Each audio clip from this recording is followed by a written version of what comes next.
ओम नमो भगवते वासुदेवाय. सार्थ सुबोध ज्ञानेश्वरी. लेखन व वाचन सौ मनीषा भास्कर अभ्यंकर, महाराष्ट्र, मिरज 416410.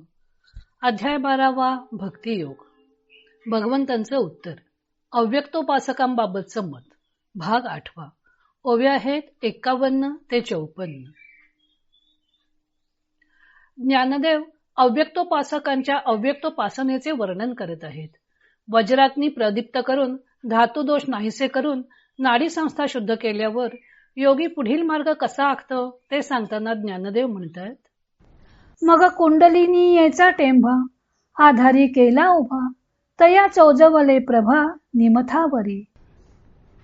मग कुंडलिनीची मशाल आधार चक्रावर उभी केली व तिच्या प्रकाशाने ब्रह्मरंध्रापर्यंत मार्ग समजला. नवद्वारांची या चौचकी बाणोनी संयतीची आडवंकी उघडली खिडकी ककारांतीची. शरीरातील नवही द्वारांच्या कवाडावर संयमाचा अडसर घालून सुषुम्ना नाडीचे मुख उघडले. प्राणशक्ती चामुंडे प्रहारोनी संकल्प मेंढे मनोमहिषाचे निमुंडे दिधले बळी. प्राणशक्तीरूपी चामुंडा देवीला संकल्परूपी मेंढे मारून ते व मनोरूपी महिषाचे मस्तक हे बळी दिले. चंद्र सूर्या बुझावणी करुणी अनुहाताची सुडावणी 17 वियेचे पाणी जिंतिले वेगी. इडा व पिंगळा नाड्यांचा सुषुम्नेत प्रवेश करून अनाहत शब्दांचा गजर खुला केला व चंद्रामृत त्वरेने जिंकून घेतले. योगी अव्यक्ताची उपासना करत असताना त्याची कुंडलिनी जागृत होते. मूलाधार चक्राच्या ठिकाणी कुंडलिनी 3.5 वेढे घालून अधोमुख अशी निद्रिस्त असते. वास्तविक कुंडलिनी शक्ती ही शुद्ध चैतन्य स्वरूप असते, पण वृत्तीरूपाने स्फुरण पावल्यामुळे अज्ञान भ्रमाने ती आपले स्वरूप विसरते व त्रिगुणात्मक होते. आपले परमात्म तत्वाशी असलेले ऐक्य ती विसरते व नामरूपात्मक कार्यरूप सृष्टीकडे तिचं मुख असतं.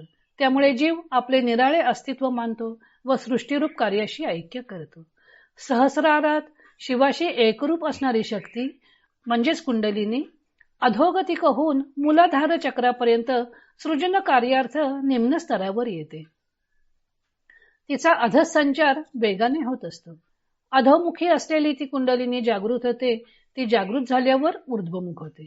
ज्ञानदेवांनी 6व्या अध्यायात तिला नागिनीचं पिल्लू अशी उपमा देऊन ती आळोखे पिळोखे देऊन कशी जागृत होते त्याचे शब्दचित्र रेखाटलं होतं. तिथे तिच्या तेजाचे वर्णन विद्युल्लता, सुवर्ण अशा अनेक उपमानांमधून केले होते. इथे ज्ञानदेव म्हणतात की कुंडलिनीची या टेंभा आधारी केला उभा. टेंभा म्हणजे मशाल किंवा पलिता. ही कुंडलिनी शक्ती जागृत झाली की ऊर्ध्वमुख होऊन पुन्हा सहस्रारापर्यंतचा तिला शिवाशी ऐक्य पावण्याकरता प्रवास करायचा आहे.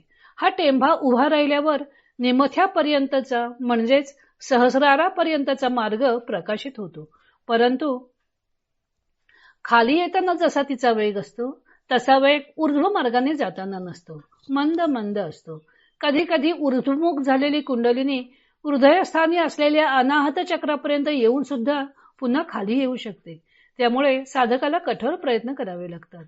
त्यासाठी नवद्वारांच्या चौक्यांना कुलूप ठोकावं लागतं.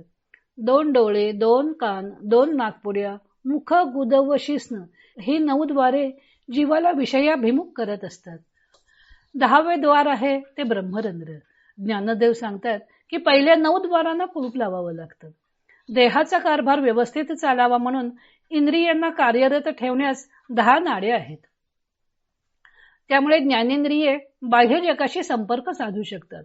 जोपर्यंत 9 नाड्यांचे अविद्यात्मक प्रवाह चालू असतात तोपर्यंत 10व्या नाडीचं सुषुम्नेचं द्वार खुलं होत नाही. म्हणून सुषुम्नेचे मुख उघडण्यासाठी 9 चौक्या बंद कराव्या लागतात. त्यांना संयमाची खीळ घालावी लागते. मग ककारांतीची खिडकी उघडावी लागते. ककारांत म्हणजे ब्रह्मरंध्रापर्यंत गेलेल्या सुषुम्न नाडीचे शेवटचे द्वार. ते उघडल्याशिवाय ब्रह्मरंध्रात प्रवेश होणार कसा? पुढे ज्ञानदेव वर्णन करतात की प्राणशक्ती म्हणजे कुंडलिनी हीच जणू कोणी चामुंडा देवी. तिला प्रसन्न करून घेण्यासाठी साधकाला संकल्प विकल्प रूप मेंढ्यांचा व उन्मत्त मनरूपी महिषाचा मुंडक्यासह बळी द्यावा लागतो. कुंडलिनी जागृत होते तेव्हा संकल्प विकल्पादी मनोदोष नाहीसे करते. हे दोष अर्पण करण्याच्या क्रियेतून ज्ञानदेवानी येथे देवी पूजनाचा थाट निर्माण केलेला आहे. चंद्र म्हणजे इडा नाडी व सूर्य म्हणजे पिंगला नाडी. इडा ही डाव्या नागपुडीच्या श्वसनक्रियेचा प्रवाह आहे व पिंगला ही उजव्या नागपुडीच्या श्वसनक्रियेचा प्रवाह आहे. या दोन नाड्यांच्या मध्ये सुषुम्ना नाडी आहे. हिलाच मध्य नाडी, ब्रह्मनाडी किंवा मध्य विवर असं म्हणतात. ही मूलाधारापासून सहस्रारापर्यंत गेलेली आहे. इडा नाडी आज्ञाचक्राच्या खाली मूर्धना स्थानातून म्हणजे शशीमंडलातून निघाली असून ती नाभिस्थानीच्या रविमंडलापर्यंत आलेली आहे. कंठस्थानी असलेल्या विशुद्ध चक्रापासून पिंगला नाभिमंडलात प्रवेश करते. मूर्धनास्थानी असलेल्या मंडलास चंद्रामृत सरोवर व नाभिस्थानी असलेल्या मंडलास रविमंडल, क्रियाशक्तीचे आगर असं म्हणतात. इडा नाडी चंद्रामृताच्या तळ्यातून अमृत म्हणजे जीवनद्रव्य नाभिस्थानी असलेल्या रविमंडलात आणते. तेथून ते जीवनद्रव्य पिंगलेमार्फत इंद्रियांकडे नेण्यात येते. इंद्रियांना प्राप्त झालेले अमृत इच्छाशक्तीमुळे विषय सेवनात खर्च होते. रविमंडलाला क्रियाशक्ती पुरवणे हे इडेचे कार्य व ते जीवनद्रव्य इंद्रियांना पोहोचवणे हे पिंगलेचे कार्य आहे. इडा आणि पिंगला या नाड्यातून जीवनशक्तीचे उलटसुलट प्रवाह वाहत असतात. हे उलटसुलट वाहणारे प्रवाह थांबवून त्यांचं ऐक्य करावं लागतं आणि मग अनाहताचा नाद निनादत राहतो.